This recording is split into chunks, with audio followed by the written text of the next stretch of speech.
Welcome to another episode of the Forgotten Athlete Podcast. Thank you for joining. Thank you for listening. Thank you for subscribing if you haven't already. If this is your first time listening, subscribe if you like it or not at the end of this. If you 5 minutes into this, you're like, this is not the podcast for me, I appreciate it. But leave a review, leave a 5 star because we give 5 star quality. We're like those restaurants. Sometimes you don't like it, but the quality of service is 5 star, right? So you always give it a 5 star. Food may not be good, right? Content may not be good, but it's a 5 star service. And that's what I tend to do every episode, giving you guys 5 star knowledge. So, like I said, leave a review, leave a comment, subscribe, tell a friend, show a friend. If you agree, I appreciate it. But yeah, it's Wednesday, November 16th. Tomorrow is another day of football, another day in heaven for us. This year's going by fast. Football year. All right. I mean, we're already on the 11th week. And we got lots to talk about. So let's just kind of jump right into the action because there's so many things I was right about, so many things I want to talk about, and just so much on my mind. So, um, things to talk about today is going to be the Vikings. I was right about the Vikings. They're number one in every single media power ranking you see. They're number one. Like nobody had this team in the top 10 before the start of the season. Now all of a sudden it's number one. But guess who believed in them? Guess who has them? Guess who has them representing the NFC in the Super Bowl? Me. All right. My Super Bowl prediction. All right. If you hadn't heard my podcast when I said it's on YouTube, it's on podcast. I said it in August. I said Justin Jefferson is going to be like Cooper Kupp, Kevin O'Connell, and Kirk Cousins is a match made in heaven. All right, so we'll talk about that a little bit more extent, and then get into everything else. But let's just stay on topic, right? Let's just stay on topic, and let's kind of just go into it, right? My Vikings 8-1. I told people before the start of the season, people were laughing at me. I told people, hey, Kirk Cousins can get it done. All right. If Matthew Stafford can win a Super Bowl, Kirk Cousins can win a Super Bowl. Because I've always said that Kirk Cousins is a better quarterback than Matthew Stafford. And that's kind of where I ended my argument at, with anybody, who had an argument with me. And we saw what Matthew Stafford did last year. And we're seeing right now what Kirk Cousins is doing this year. 5 game-winning drives, including the one last week. And this is just something that he's doing remarkable. I mean, obviously, it's not cute, it's not fancy, it's not Mahomes like, but he's getting W's. And at the end of the day, that's all that matters in the NFL. NBA, getting W's, you got to win. You got to get fancy points. You got to get style points. Soccer, you got to draw. You got to win by double digits. You got to get all this stuff to factor in. Hockey, same thing. Baseball, yeah, you can win, you can lose ugly, right? But football is the only sport where it does not matter how you win it. If you win 2-0, if you win 3-0, if you win 6-3, if you win off of a fluke face mask, off of a fluke roughing the passer. Yeah, we'll get to that, referees. We'll get to that later on. But if you win off, it doesn't matter how you win, all right? It does not matter how you win. As long as you win the game at the end of the snap, at the end of the game, that's all that matters in NFL.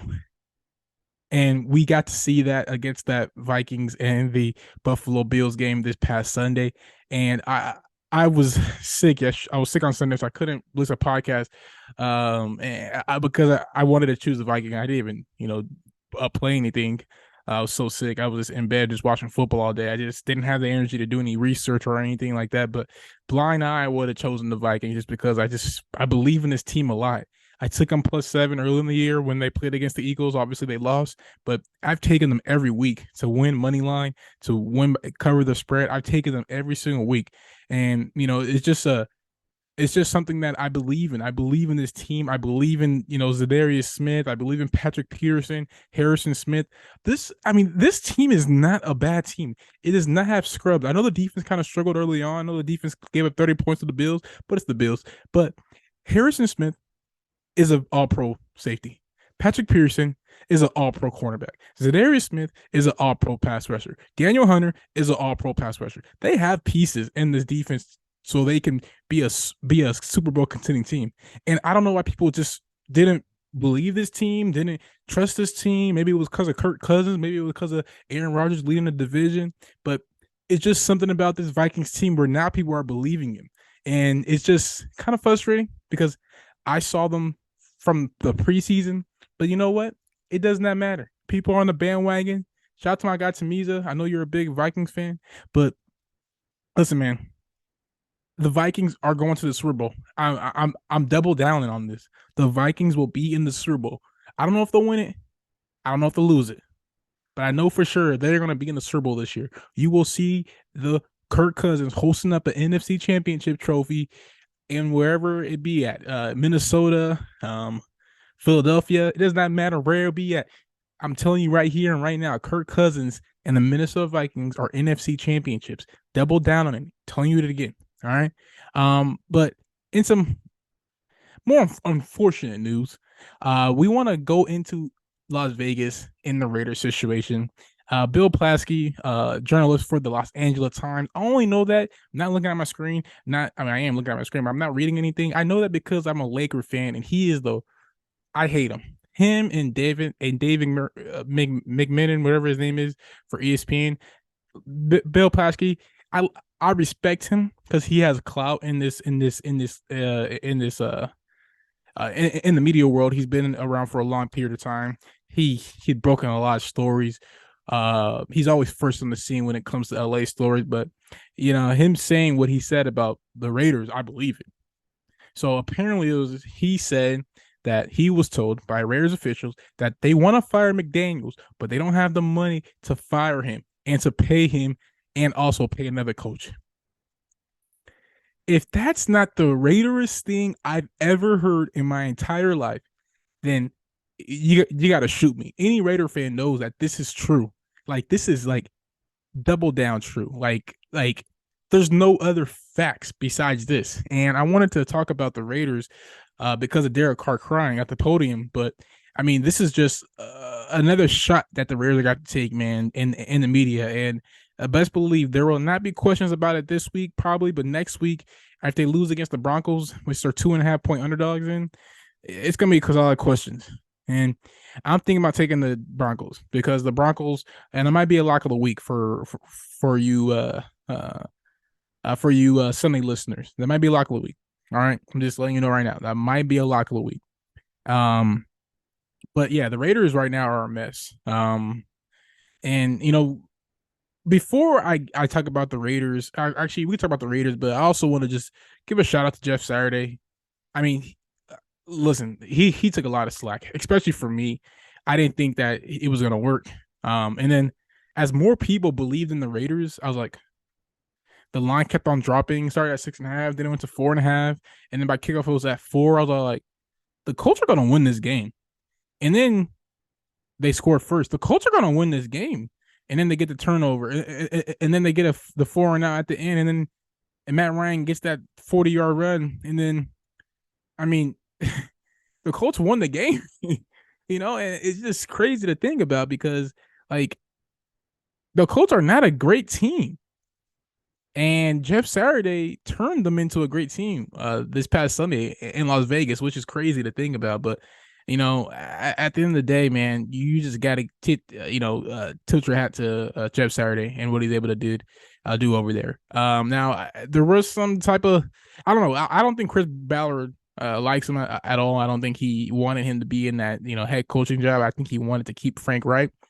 Because if you noticed at the end of one of the in the camera in the locker room, Chris Pollard doesn't really like shake Jeff Saturday's hand like when Jim Irsay calls him up. Yeah, man, I'm just really inspired. I guess that's the best word to put it.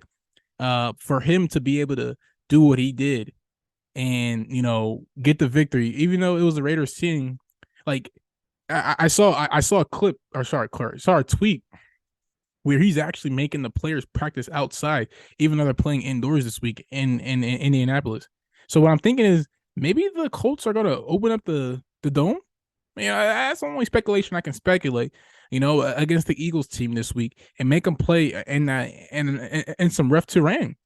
I mean, if you're practicing outside and it's raining and sleet out there, you're not doing that because you want to. You're doing that because you're preparing them for something. And hey, Colts are plus 6.5 underdogs again at home against the Eagles team coming off a loss.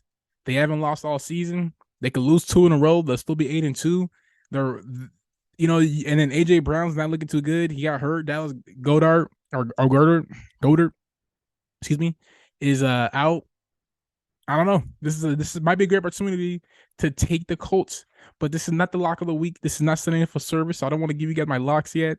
But so far, if you've heard me, I'm liking a lot of underdogs. I just am.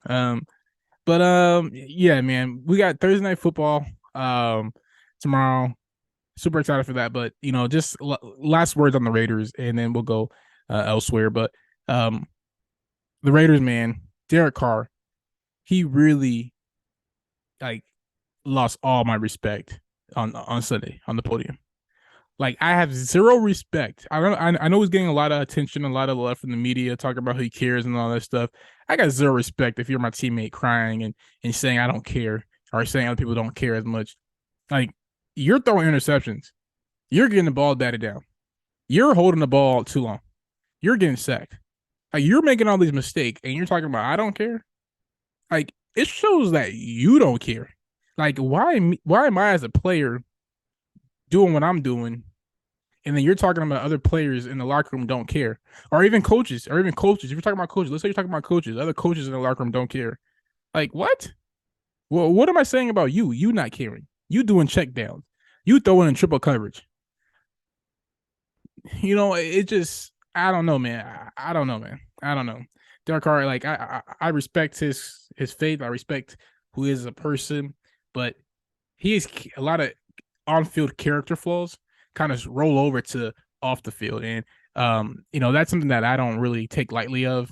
And personally, I don't really respect Derek Carr for doing what he did. And, let me fix that. Sorry.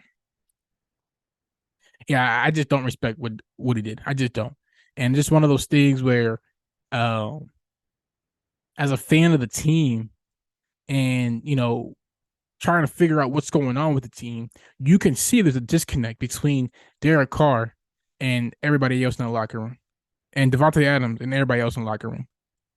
Because, I mean, I think Davante Adams is kind of questioning Derek Carr.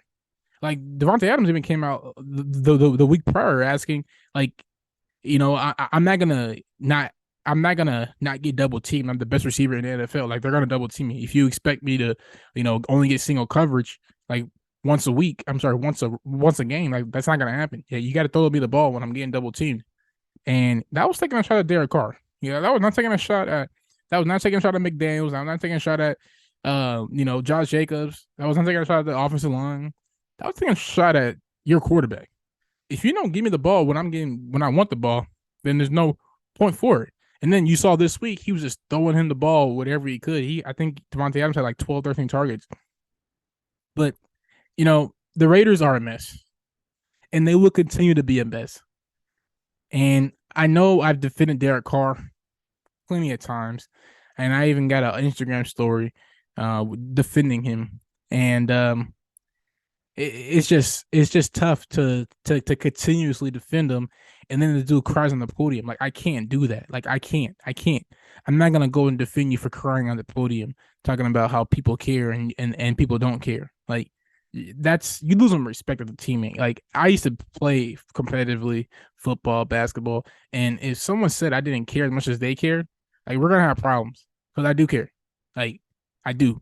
And and that's how you lose. That's a toxic trait. I talked about this in my last podcast, but things like that, spewing stuff like that to the media, that's a toxic trait. And as a quarterback, you don't want to do that. But now we got to talk about the referees. We just do. We have to do something about the referees in the NFL. The officiating is terrible. The officiating is terrible. I repeat, the officiating in the NFL is terrible. I saw so many blown calls on Sunday, so many blown calls on Monday, and it's just to the point where I'm getting frustrated at the NFL for not addressing these issues. At least the NBA, as bad as the NBA is, as bad as the NBA product is, they have tried to fix the NBA officiating. issues. They've done it with challenges. They've done it with releasing the 2 minute report. They've done all these things so they can make it so people understand that, hey, referees do make mistakes. Hey, maybe we can correct those mistakes. Why not do that for the NFL? NFL, why not have challenges for penalties, for roughing the passers, for fumbles, for face masks? Why not? If a turnover happens and we see a penalty that's a blatant face mask, we can overturn that penalty. It's just common sense. You miss a call. It happens. You make mistakes. It happens. Listen, I used to work at Best Buy. A lot of times, I forgot to attach the warranty on people's appliances. It happens. You make mistakes. You got to call them back. Hey, I didn't attach the warranty to your appliance. Let me sell it to you over the phone so you don't have to come back into the store. It happens so many times. It happens, and the the the in between messing up and being perfect in the NFL is like there's no in between, and there has to be something that is done to address this issue, and right now nothing's being done. And as fans, we just have to, as fans and as investors, we have to just live with the consequences that we get. Like, it's just frustrating. Like, we should not have to continuously deal with this week in and week out. And and I think it got to me on Monday because I wanted to see if Jalen Hurts had it in him to come back in the fourth quarter and do a MVP fourth quarter comeback, and then for the game to be lost off of a roughing the passer penalty, unnecessary roughness after the dude slid, and your momentum goes towards the body that you're leading to. You can't stop a 265-pound man from not doing what his body's already decided to do in the act of doing it. It's physics.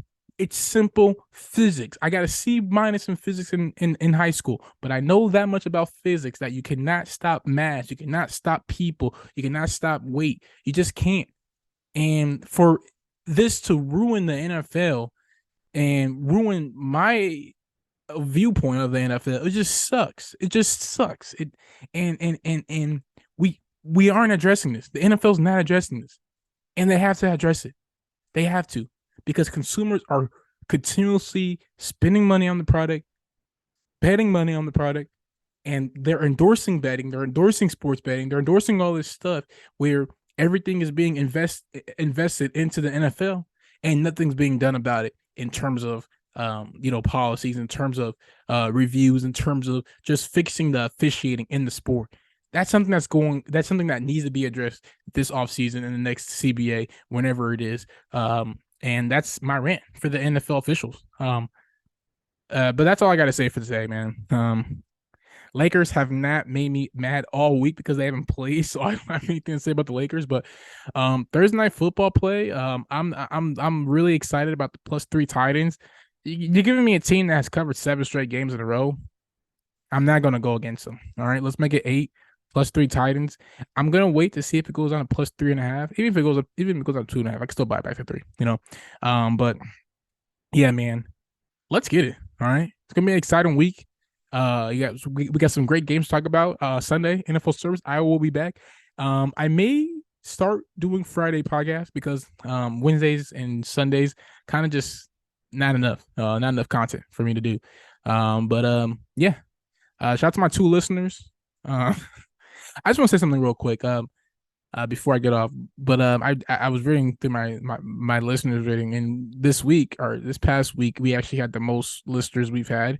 And I just super excited just because more people are listening. And if you're a new listener, I've been doing this for a while now, and I've given up multiple times because just the patience, being impatient, a lot of stuff happening. But I'm in a great place, and I'm continuing to produce this content. And I just want to say, to anybody that's listening to this, to anybody that shares it, to anybody just follows me, retweets what I say, likes my post without even listening to it.